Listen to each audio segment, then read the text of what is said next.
Jong hele cheka nang ne putame man po se melang dang non Voce dunang pu ave ko pai ke me pate pe on e jutang aron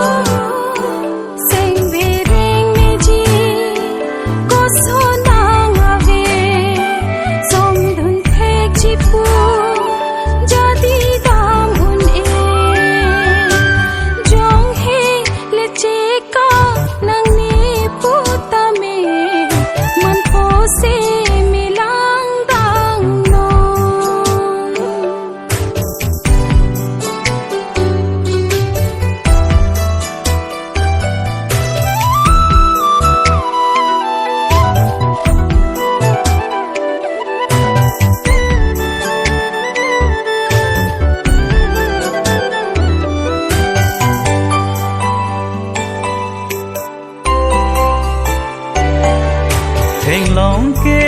arkanun chujeng arkanune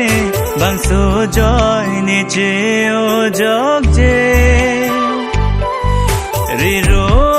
acharnaman hukum so dak sai de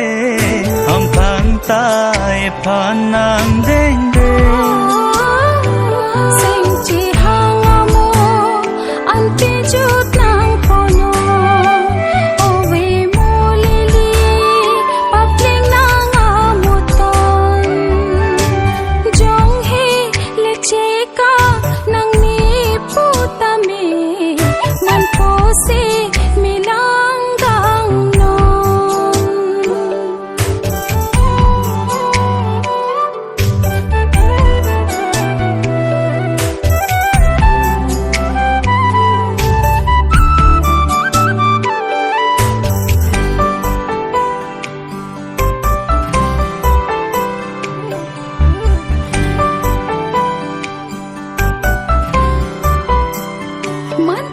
Chetong lote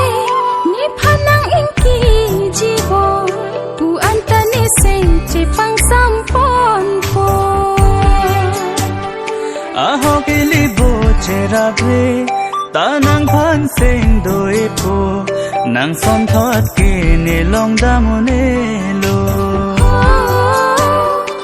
cheteng